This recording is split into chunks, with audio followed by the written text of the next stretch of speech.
Legal consultation is free. If you or a loved one suffered a serious injury such as ketoacidosis, coma, kidney failure, heart attack, stroke, or even death while taking the type 2 diabetes drug Invokana, you may be entitled to a cash award. If you or a family member suffered serious injury while taking Invokana or other inhibitors, call now for your free consultation.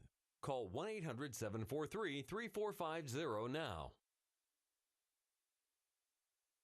The CNN Facebook Democratic debate, Tuesday, October 13th, only on CNN.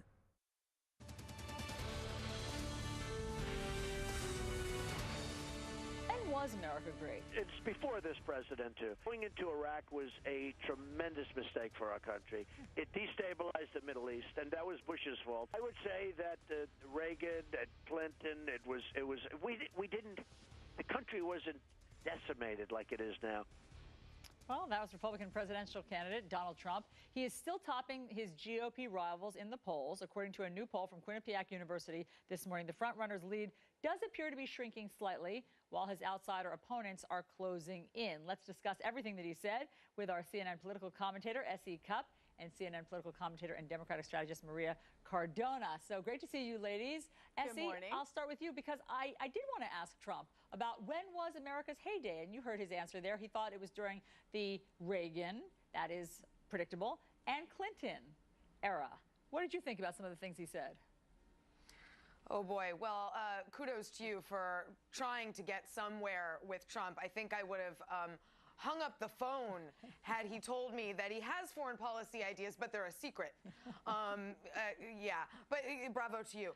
Look, America was having a tough time in the 80s. It had a tough time in the 90s. Again, Trump, I don't know what Trump's sort of view of history is. He doesn't like to get too specific, but I think the polls are an indication that people are getting a little tired of the Trump show. It was certainly entertaining in the beginning, but I think people now want some substantive answers on how he would solve some pretty significant problems in this country. And what's really weird and frustrating is, you know, Trump just put out a policy paper on guns, on the Second Amendment, and he had some help with that, I know, but it was very, very good. And instead of going out on the stump and talking about that, or sitting down with you and saying, you know what, Allison, here's what I want to talk about. I have this, this policy paper out on guns, and it's really important. He's talking about Marco Rubio's hair and Chris Christie's weight and Hillary Clinton's voice. It's just, it's a farce at this point. Maria, he didn't exactly say that his foreign policy strategy is a secret, but he did. But he wouldn't reveal. I mean, Essie is right. He wouldn't reveal any specifics, but he says that this is all part of his strategy. Listen to this moment. You got to be cool, and you got to be unpredictable, and you just can't go in and say exactly, here's my plan. And I do have plans. And by the way, plans are always subject to massive change. And they change. You got to win. And I know how to win. These guys don't know how to win. Marco Rubio, he's like a kid. He shouldn't even be running in this race as far as I'm concerned. He's a kid.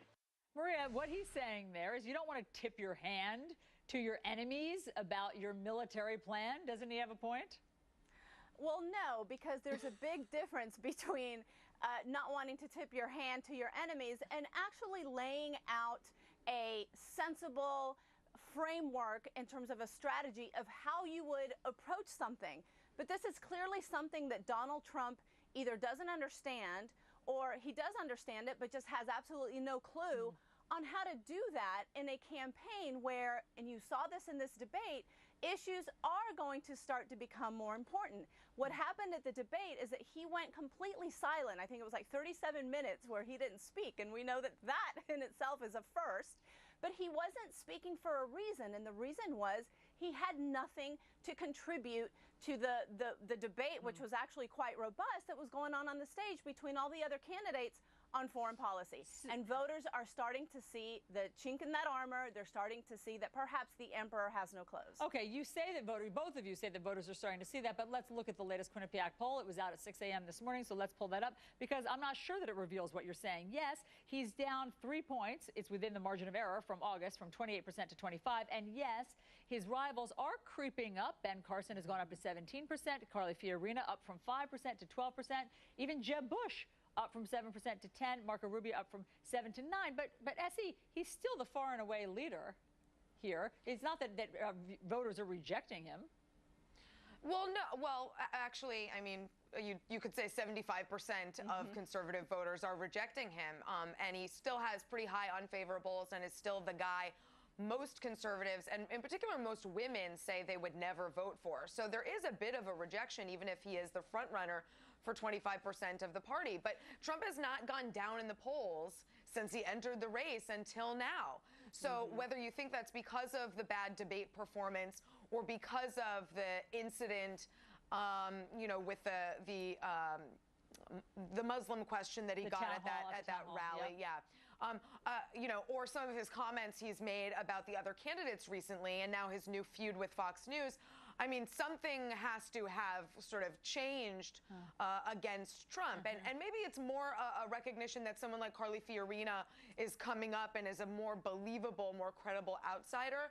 But I think something's going on here. Maria, speaking of Fox News, there is a new Fox News poll out also, which shows Trump actually ticking up a point from 25 to 26%. But I did ask him about his feud with Fox News. And I said, don't you need Fox News and Fox News viewers in order to win the primary? And he said, I don't know. I just don't know, actually, about that. I mean, that's a rare admission. But, you know, isn't it unstrategic of him to pick a battle with Fox News?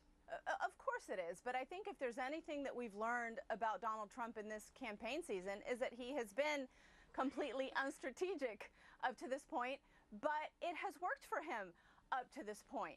I think one of the things that was very telling in that Quinnipiac poll that you mentioned, Allison, is that overall less than 4 in 10 of the voters believe that the front runners, Trump, Carson, and Fiorina, have what it takes to become president. I think that is completely telling in terms of where we are with this race, which is that the voters aren't perhaps just kicking the tires of these candidates. They're getting into the cars because they think they're pretty, they think they sound good, they think they make them look good perhaps, or make them feel good. But perhaps at the end of the day, they are going to feel that these cars are lemons and are not going to be able to take them down the path that it takes to get to the White House. I like the analogy, Maria. It's a long road. It's a long road. There you go, to just finish it off. Essie, Maria, thanks so much. Great to talk to Thank you, Allison. ladies. All right, let's get back down to Washington, D.C. and Chris Cuomo, who's, of course, watching all things papal. Hi, Chris. And as we are steeped, Allison, in this quagmire of political negativity, here comes the Pope. Pope Francis will be the first pontiff ever to address the U.S. Congress. What's he going to say? It's a big test for Pope Francis and our lawmakers. We'll discuss coming up.